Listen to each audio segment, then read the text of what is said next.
English में zero से hero तक का सफर, एक पच्चर देहाती से आपकी इंग्लिश ट्रेनर तक का सफर कैसे तय किया। आई डिड स्लेप्ट वेल बोला तो वहां पे जितने भी मेरे ग्रुप में लोग खड़े थे सब हंसने लगे। एंड आपको सोच के थोड़ा अजीब लगेगा कि मैं हंस भी नहीं पा रही थी। ये मेरा सफर था, मैंने छोड़ दिया इंग्लिश, छोड़ दिया। ग्रामर, एग्जाम क्वालिफाई करना, पीएचडी करना और इंग्लिश बोलना, ये 3 तरीके की ग्रामर होती है। जब लोग इंग्लिश नहीं बोल पाते हैं ना तो वो बोल नहीं पाते हैं। अंग्रेजी में बात करो बिना डरे बिना शर्माए। Download Josh talks English speaking app. Hello all, this is Barkha Agarwal, your English educator and skill trainer. अक्सर ही आपने मेरे YouTube channel learn with Aman and Barkha पे मेरे वीडियोस देखे होंगे। अंग्रेजी में कैसे 50 में 50 लाएं, पूरे नंबर कैसे लाएं, वोकैबुलरी में कैसे कॉन्फिडेंस डेवलप करें। तो यहाँ पे ये बिल्कुल भी ऐसा स्ट्रैटेजी नहीं है। यहाँ पे मैं आपको बताना चाहूंगी कि किस तरीके से मैंने पर्सनल अपनी लाइफ में इंग्लिश में जीरो से हीरो तक का सफर, एक पच्चर देहाती से आपकी इंग्लिश ट्रेनर तक का सफर कैसे तय किया। मैंने कौन सी ऐसी स्ट्रैटेजी लगा दी अपनी लाइफ में कि मैं एकदम देहाती से एकदम इंग्लिश की स्किल ट्रेनर बन गई, और ऐसी जिससे आप सबको इंग्लिश सीखना बहुत पसंद है, इंग्लिश पढ़ना बहुत पसंद है। ऐसा क्या हुआ? तो चलो शुरू करते हैं। वापस से आते हैं क्लास 10th में। क्लास 10th में जब मैं थी ना, तो एक बार ऐसी बात चल रही थी। तो अपने आप को क्या होता है ना कि जब आप कॉन्वेंट कॉलेज में होते हो तो अंदर से एक कॉन्फिडेंस आता है, अरे हमें तो अंग्रेजी आती है। तो ऐसा कॉन्फिडेंस मेरे अंदर भी था कि यार हमें तो इंग्लिश आती है। हम लोग हिंदी मीडियम स्टूडेंट्स को नहीं आती है, लेकिन हम लोग तो इंग्लिश मीडियम के स्टूडेंट हैं, हम लोग को इंग्लिश आती है। हर किसी को ये कॉन्फिडेंस होता है, और यही कॉन्फिडेंस आप सबको ले डूबता है, मैक्सिमम लोगों को। क्योंकि मेरे संग भी ऐसा हुआ था। जब हम लोग सब लोग ग्रुप में बैठे थे, बातें चल रही थी, यार कल तो बहुत देर तक पढ़े, क्या तुम सही सो पाए? तो मैंने भी अपनी इंग्लिश को दिखाने के लिए, जो हम सब कहते हैं, मैंने बोला यार आई डिड स्लेप्ट वेल। थोड़ा सा शॉक लगा होगा ना, ये क्या हो गया? क्या बरखा मैम को पहले इंग्लिश नहीं आती थी? जी बिल्कुल नहीं आती थी। जब मैंने आई डिड स्लेप्ट वेल बोला तो वहां पे जितने भी मेरे ग्रुप में लोग खड़े थे सब हंसने लगे। एंड आपको सोच के थोड़ा अजीब लगेगा कि मैं हंस भी नहीं पा रही थी। मुझे इतनी इंग्लिश नहीं आती थी कि मुझे ये तक नहीं पता था कि यार ये लोग हंस क्यों रहे हैं। मुझे ये तक नहीं पता था कि why they are laughing at me, यार कि क्यों हंस रहे हैं वो लोग। मैंने तो इंग्लिश बोला, ऐसा कोई जोक तो क्रैक किया नहीं। फिर बाद में मतलब one of my best friends, उसने मुझे बोला कि यार तुमने बोला था she did slept well, did sleep well होता है, ये क्या तुमने बोल दिया। उस टाइम पे भी मैंने सोचा अच्छा यार ये है क्या। लेकिन मेरे अंदर ना कोई किक नहीं आया। लोग हंसे, मुझे बहुत बुरा लगा, बहुत बुरा लगा। लेकिन हमेशा ना इंसान को जब बुरा लगता है तो वो 1 या 2 दिन का होता है। तो मेरा भी वही था, 1 या 2 दिन का था। फिर मैंने सोचा कि चलो यार अंग्रेजी पढ़ते हैं, कैसे कोई मेरे ऊपर हंसा। मैंने 2 दिन इंग्लिश पढ़ी, फिर वो इतनी इतनी ज्यादा अनकंफर्टेबल सी सिचुएशन थी मेरे लिए कि मैंने उसको छोड़ दिया। मैंने सोचा यार क्लास 10th ही तो है, ग्रामर है रट के पास हो जाएंगे, 12th में तो इंग्लिश थोड़ा बहुत है रट के कर लेंगे, और ग्रेजुएशन में तो इंग्लिश लेनी नहीं है, पोस्ट ग्रेजुएशन में तो भूल ही जाओ। ये मेरा सफर था, मैंने छोड़ दिया इंग्लिश, छोड़ दिया। फिर जब मैं ग्रेजुएशन में आई, जब वहां पे when everybody used to speak confidently, तो मुझे वहां पे भी लगा यार कैसे यार, अरे यार इंग्लिश ने तो साथ ही नहीं छोड़ा है। इंटरव्यू में गए, हिंदी में बोले कॉन्फिडेंटली, कोई वैल्यू नहीं होती है आपकी उस। मैं ये नहीं बोलूंगी कि हिंदी की कोई वैल्यू नहीं होती है, मुझे तो आज भी हिंदी बोलना बहुत पसंद है। मैं 5 स्टार होटल में जाऊं और चाहे किसी एक बेसिक जगह पे जाऊं, मैं हिंदी में बात करती हूँ क्योंकि मुझे बहुत पसंद है।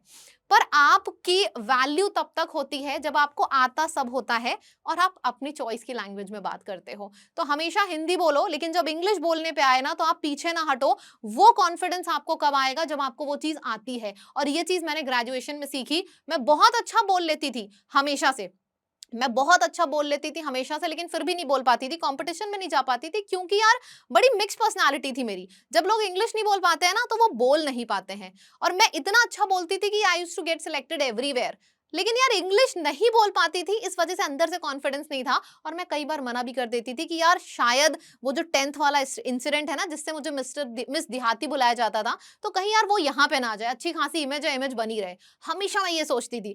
पर यार मैंने सोचा यार क्या अभी भी मैं ऐसे डर से भागती रहूं? मैं कभी डर से अपनी लाइफ में भागी नहीं हूं। तो ग्रेजुएशन में एक ऐसा मोमेंट था जब मैंने सोचा कि नहीं यार, लेट्स डू इट, अब तो इसको एस करना ही करना है। तो सबसे पहली चीज जो मैंने अपनी लाइफ में इंप्लीमेंट करी, जब आपकी लैंग्वेज इंग्लिश नहीं होती ना, जब आपकी मदर टंग नहीं होती ना, तो आपको बोलना नहीं पसंद होता है। मैं यहाँ पे आपको सीरियसली नहीं बोलूंगी कि इंग्लिश की मैगजीन मैंने पढ़ी, मैंने द हिंदू पढ़ा, मैंने इंग्लिश की मूवी देखी, ये सब आपने बहुत बार अलग अलग यूट्यूब चैनल्स में देखा होगा। इंग्लिश बोलना सीखना चाहते हो, 5 अंग्रेजी की मूवी देख लो। यार जब तक आपको वो चीज पसंद ही नहीं है तो आप कैसे उस चीज को कर पाओगे? तो मेरी लाइफ में एक कोटेशन है, मैंने उस चीज को अपनी लाइफ में इंप्लीमेंट करी। जब आपकी लैंग्वेज कोई नहीं होती है और आप उस लैंग्वेज को बोलना चाहते हो, तो बस एक चीज याद रखना, ना, जैसा कि मैंने भी हमेशा उसको इंप्लीमेंट किया, कि speaking English is a very uncomfortable thing, it's a very uncomfortable procedure, it's not a comfortable thing. So you got to get comfortable in being uncomfortable. जिस दिन आप ये चीज सीख लोगे ना कि आप अपनी कंफर्ट जोन जो होगा ना, वही अनकंफर्टेबल जोन आपकी कंफर्ट जोन हो जाएगी, आप किसी भी लैंग्वेज को सीख सकते हो. और मैंने इस चीज को अपनी लाइफ में इंप्लीमेंट कर लिया. I started getting comfortable in being uncomfortable. और जो वो पोजीशन मेरी लाइफ की थी, मैंने कहा यार क्या होगा, ज्यादा से ज्यादा बोर होंगे, चलो ठीक है. अब बोर होंगे तो क्या करेंगे, इंग्लिश अगर आपको नहीं आती है ना, अब ये चीज आप इंप्लीमेंट करना जो मैंने भी अपनी लाइफ में करी. अगर इंग्लिश नहीं आती है ना, और कोई कह रहा है इंग्लिश की मूवी देखो, इंग्लिश के शोज देखो, आपको कभी इंटरेस्ट आ ही नहीं सकता. सो रियल थिंग, मतलब मैं दिल से दिल तक की बात करना चाहूंगी. मैंने एक मूवी उठाई, पूरा उसको हिंदी में देखा. अब मुझे पूरी स्टोरी लाइन समझ में आ गई. फिर मैंने सेम मूवी को इंग्लिश में देखा. ये शायद आपने नहीं सुना होगा ना, करके देखना. कोई भी 5 मूवी उठाना, उसको हिंदी में देखना, क्योंकि वो आपकी मदर टंग है. आप उसको फील करोगे, उस प्रोसीजर को फील करोगे, वो आपकी मदर टंग है, तो आप फील कर पाओगे, हाँ यार यहाँ पे गुस्सा है, यहाँ पे रेज है, यहाँ पे बड़े खुश हैं सब लोग.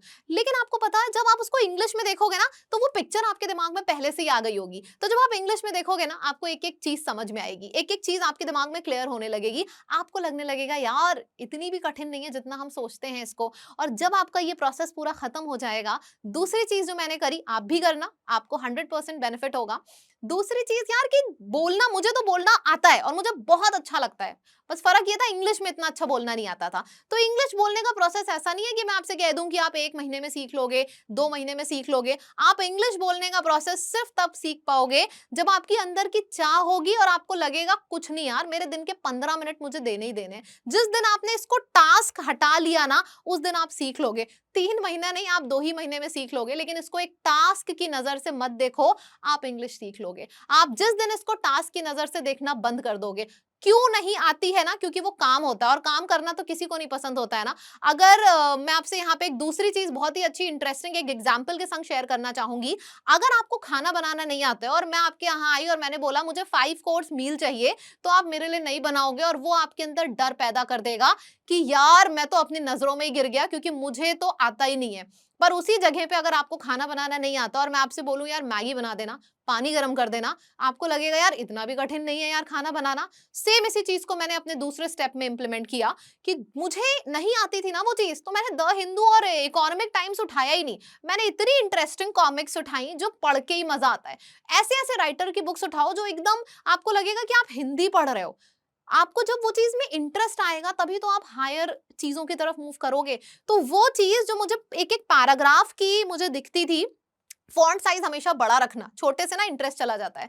तो जब आप फॉन्ट साइज बड़े के संग पढ़ते हो ना, जैसे बचपन में स्टोरी बुक्स पढ़ते हैं, अरे कुछ ना मिले ना तो चाचा चौधरी की कहानियां अंग्रेजी में पढ़ लेना. लेकिन इंग्लिश में जब तक इंटरेस्ट नहीं आएगा, जब तक आप उसको 15 मिनट दोगे नहीं, आप फील नहीं करोगे ना, कोई भी इंग्लिश का कोर्स आपको इंग्लिश नहीं सिखा सकता. Until unless you start feeling it. Hindi हम एंजॉय करते हैं ना बोलना, एंजॉय करो उसको, टास्क लेना बंद कर दो.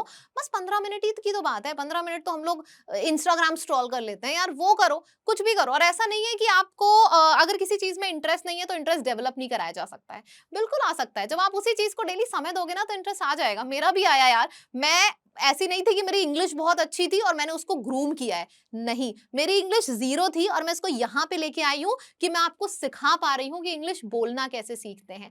ठीक है, तो इस प्रोसेस को जरूर, इन 2 चीजों को हम समराइज करके एक बार बोलना चाहेंगे कि किसी भी मूवी को आप देखो, अगर इंग्लिश बोलने की शुरुआत करना चाहते हो तो पहले उसको हिंदी में देखो, फिर सेम मूवी इंग्लिश में देखो. इस प्रोसेस को करते जाओ जब तक एक सिंगल मूवी इंग्लिश में समझ में नहीं आ रही है. I am not going to quote the number over here.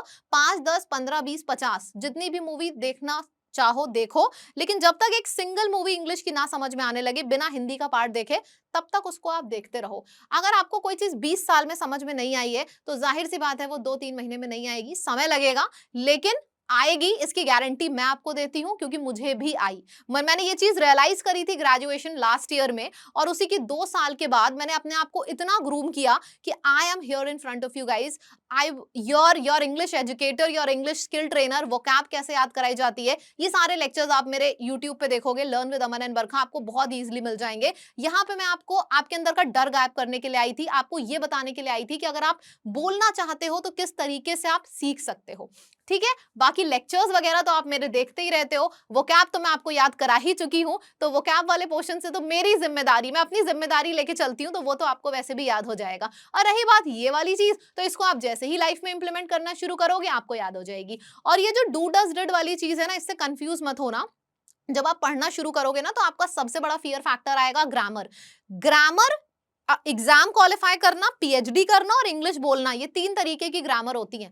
आपको एग्जाम क्वालिफाई करना है, आपको पढ़ना पड़ेगा, इतना पार्ट है ना, आपको यहां तक पढ़ना पड़ेगा एग्जाम टारगेटेड। अगर आपको पीएचडी करना है, आपको पूरा इंग्लिश पढ़ना पड़ेगा डीप में। और अगर आपको इंग्लिश बोलना सीखना है, तब आपको ग्रामर सिर्फ उतनी पढ़नी पड़ेगी जिसकी आपकी 30 दिन में आराम से हो सकती है। उसमें डिटेल नहीं जाननी होती, बस ये जानना होता है कि जो सामने वाला बोल रहा है वो सही है कि नहीं, डू डज डिड की गलती ना हो जाए, वर्ब का फर्स्ट फॉर्म सेकंड फॉर्म गड़बड़ ना हो जाए। तो ये बहुत इजी है। मैथ्स जो लग सकता है, जो हिंदी पढ़ सकता है, बाकी सब्जेक्ट पढ़ सकता है, तो 30 दिन तो दे ही सकता है। तो वो 15-20 मिनट अगर आप डेली बेसिस पे करते चलोगे, 100% श्योर शॉट इंप्रूवमेंट होगा। And do not tell me अभी ही कि होगा कि नहीं होगा। एक बार आप खुद इसको जब इंप्लीमेंट करोगे ना अपनी लाइफ में, आपको 1 हफ्ते के अंदर ही डिफरेंस दिखने लगेगा। फिर आप दोबारा से वीडियो पे आना और फिर आप बताना, बिल्कुल बताइएगा, ठीक है। आई होप कि मेरी लाइफ की ये जो पूरी स्टोरी थी, जिसने मुझे मिस देहाती से आपकी इंग्लिश ट्रेनर तक का सफर तय कराया, जीरो से हीरो तक का सफर तय कराया, इस लाइफ की रियल बातें जो मेरे दिल से निकली हैं वो आपके दिल तक पहुंचेंगी और आप इनको इंप्लीमेंट करोगे और 100% you will fall in love with English. Yes, डर से लव तक का सफर हम तय करेंगे। Thank you so much everyone. It is said that when you educate a woman, you educate an entire generation. नारी सशक्तिकरण पर ये पंक्तियाँ हमारे दिल को जोश और हिम्मत से भर देती है। ऐसी ही हिम्मत भरी कहानी अभी हमने सुनी जोश टॉक्स पर और हमें उससे काफ़ी प्रेरणा भी मिली। ऐसी ही कहानी है लक्ष्मी जी की, जिन्होंने CS करके बड़े शहर में वो आए जॉब का सपना लेके, पर उन्हें यहाँ जॉब नहीं मिल पाई।